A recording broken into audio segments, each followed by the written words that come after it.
सागर एक छोटे से गांव में रहने वाला एक हंसमुख और क्यूरियस लड़का था। उसकी उम्र लगभग 10 साल की थी और उसके स्वभाव में एक तरह की इनोसेंस एंड लाइवलीनेस थी। सागर का नाम उसकी मां ने रखा था क्योंकि उसका जन्म समुद्र किनारे एक छोटे से अस्पताल में हुआ था। उसका नाम सागर इसीलिए भी रखा गया था क्योंकि उसकी मां को लगता था कि वह अपने बेटे में समुद्र जैसी मॉन्स्टर एनर्जी और जीवन शक्ति देखती थी। सागर का गांव बहुत सुंदर था। चारों तरफ हरियाली, खेतों में लहराती फसलें और बगीचों में खिलते फूल उसकी रोजमर्रा की दुनिया का हिस्सा थे। उसका सबसे पसंदीदा काम था अपने दोस्तों के साथ फ्री फायर खेलना। वह दिन भर खेलकूद में मस्त रहता और अपने दोस्तों के साथ नई नई जगहों की खोज करता। सागर के माता पिता उसे बहुत प्यार करते थे। उसके पिता गाड़ी चलाते थे और मां घर की देखभाल के साथ साथ मजदूरी करती थीं। सागर पढ़ाई में भी अच्छा था, लेकिन उसे बाहर फ्री फायर खेलना ज्यादा पसंद था। उसके पिता हमेशा उसे समझाते थे कि बेटा, जीवन में मोबाइल में खेल खेलने के साथ साथ पढ़ाई भी जरूरी है, दोनों में संतुलन होना चाहिए। एक दिन सागर के पिता ने उसे 2 रुपए का सिक्का दिया और कहा, सागर, ये 2 रुपए लेकर दुकान पर जाओ और वहां से कुछ चीनी और नमक लेकर आओ। सागर को पैसे लेकर दुकान पर जाने में बड़ा मजा आता था। उसे लगता था कि यह एक बड़ा काम है जिसे वह बड़ा जिम्मेदारी के साथ निभा रहा है। सागर ने सिक्का लिया और दुकान की तरफ चल पड़ा। रास्ते में जाते हुए उसकी आदत थी कि वह सिक्के को बार बार उछालता और उसे हवा में लपकता। आज भी उसने वही किया। वह अपने 2 रुपए के सिक्के को उछालते हुए दुकान की तरफ बढ़ रहा था। रास्ते में एक जगह पर एक पुरानी लोहे की पट्टी पड़ी थी जो शायद किसी पुराने सामान का हिस्सा रही होगी। सागर मस्ती में सिक्का उछालते उछालते उस पट्टी के पास पहुंच गया। तभी अचानक उसका सिक्का पट्टी के नीचे जाकर फंस गया। सागर के लिए यह एक बड़ा झटका था। उसे लगा कि अगर वह सिक्का खो देगा तो वह चीनी और नमक कैसे खरीदेगा। उसने तुरंत पट्टी के नीचे झांक कर देखा, लेकिन सिक्का नजर नहीं आया।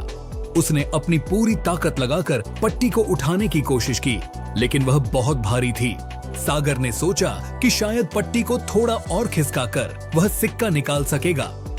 वह पट्टी के एक छोर को जोर लगाकर उठाने लगा, लेकिन जैसे ही वह पट्टी उठाकर सिक्का निकालने की कोशिश कर रहा था, अचानक पट्टी उसके एक पैर पर गिर गई। सागर ने दर्द से चीख मारी। उसका पांव पट्टी के नीचे फंस गया था और दर्द की वजह से उसकी आंखों में आंसू आ गए। सागर की चीख सुनकर पास के घर में काम कर रहे कुछ लोग वहां पहुंचे। उन्होंने तुरंत पट्टी को उठाया और सागर को वहां से निकाला। सागर के पांव में अंदरूनी चोट आ गई थी और वह दर्द से कांप रहा था। लोगों ने उसे तुरंत उसके घर पहुंचाया, जहां उसकी मां और पिता ने उसे देखकर घबरा गए। सागर के पिता ने तुरंत उसे ब्यावरा के डॉक्टर के पास ले जाने का फैसला किया। डॉक्टर ने उसके पैर की जांच की और बताया कि सागर का पैर टूट गया है। यह सुनकर सागर के माता पिता बहुत दुखी हो गए। डॉक्टर ने सागर के पैर पर प्लास्टर चढ़ा दिया और कहा कि उसे अब 1 महीने तक इस प्लास्टर को पहने रहना होगा। डॉक्टर ने यह भी सलाह दी कि सागर को आराम करना चाहिए और ज्यादा चलने फिरने से बचना चाहिए। सागर को जब यह पता चला कि उसे 1 महीने तक प्लास्टर पहनकर रहना होगा, तो वह बहुत उदास हो गया। उसे खेलना कूदना और फ्री फायर चलाना बहुत पसंद था और अब उसे 1 महीने तक बिस्तर पर रहना पड़ेगा। सागर के पापा का मोबाइल भी खराब हो जाता है, इस कारण वो अब मोबाइल में फ्री फायर भी नहीं खेल सकता। सागर के लिए यह समय बहुत कठिनाई भरा था। वह एक ऐसा बच्चा था जिसको दिन भर खेलना कूदना और फ्री फायर चलाना बहुत पसंद था, लेकिन अब उसे एक ही जगह पर बैठकर समय बिताना पड़ रहा था। शुरू के कुछ दिन तो सागर को बहुत कठिनाई महसूस हुई। वह बिस्तर पर लेटा रहता और खिड़की से बाहर देखता, जहां उसके दोस्त खेलते रहते थे। उसे अपने दोस्तों के साथ खेलने की बहुत याद आती थी। सागर की मां ने उसे किताबें पढ़ने के लिए दी ताकि उसका मन लगा रहे, लेकिन सागर का मन पढ़ाई में नहीं लगता था। हर दिन जब उसके दोस्त खेलने के लिए बाहर जाते, सागर उन्हें खिड़की से देखता और सोचता कि कब वह फिर से उनके साथ खेलेगा। उसका दिल भारी हो जाता था, लेकिन वह समझता था कि यह सब उसके अच्छे के लिए हो रहा है। समय बीतने लगा और सागर धीरे धीरे अपने नए जीवन के साथ तालमेल बिठाने लगा। उसने अपने आप को किताबों में डुबो दिया। उसकी माँ ने उसे कई रोचक कहानियां और किताबें पढ़ने के लिए दी। सागर को अब किताबों में भी मजा आने लगा था।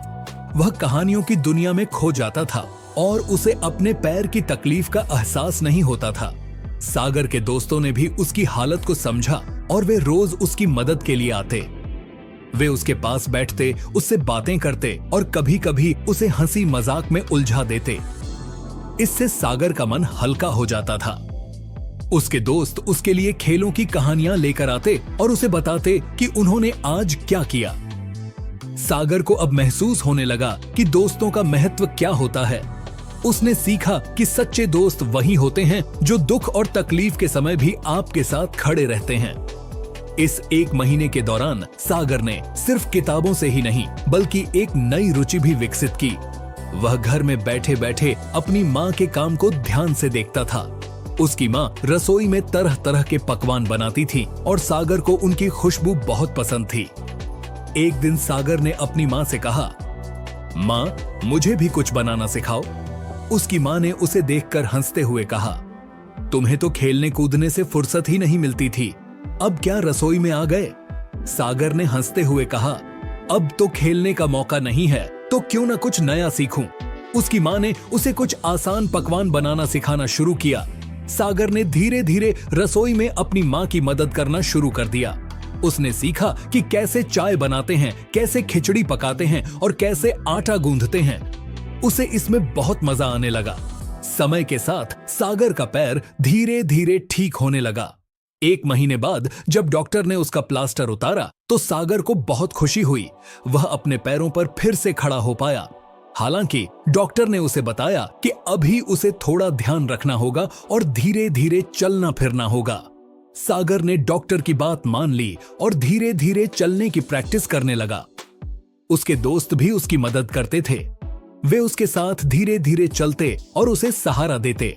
सागर ने महसूस किया कि उसकी हिम्मत और आत्मविश्वास भी धीरे धीरे वापस आ रहा है।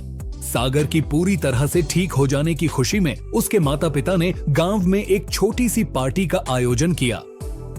इस पार्टी में सागर के सभी दोस्त, उसके माता पिता के मित्र और गांव के अन्य लोग भी आमंत्रित थे। सागर ने इस पार्टी के लिए खुद कुछ पकवान बनाए। उसने अपनी माँ की मदद से कुछ आसान पकवान तैयार किए जो उसके दोस्तों को बहुत पसंद आए।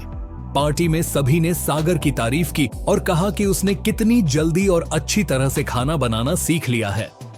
सागर ने अपने दोस्तों के साथ इस पार्टी में खूब मस्ती की। उन्होंने मिलकर नाच गाना किया और तरह तरह के खेल खेले। सागर की यह कहानी हमें सिखाती है कि जीवन में आने वाली कठिनाइयां और चुनौतियां हमें मजबूत और समझदार बनाती हैं। अगर हम धैर्य और समझदारी से उनका सामना करें तो वे हमें एक बेहतर इंसान बनाने में मदद करती हैं। इस कहानी का अंत सागर के जीवन के एक नए अध्याय की शुरुआत के साथ होता है, जहां वह अपने गांव, अपने दोस्तों और अपने परिवार के साथ मिलकर एक बेहतर और खुशहाल जीवन जीने के लिए तैयार है। सागर की यह कहानी हमें प्रेरित करती है कि हम भी जीवन में आने वाली हर कठिनाई को एक सीख के रूप में देखें और उसे अपने जीवन में अपनाएं। यही जीवन का असली सार है।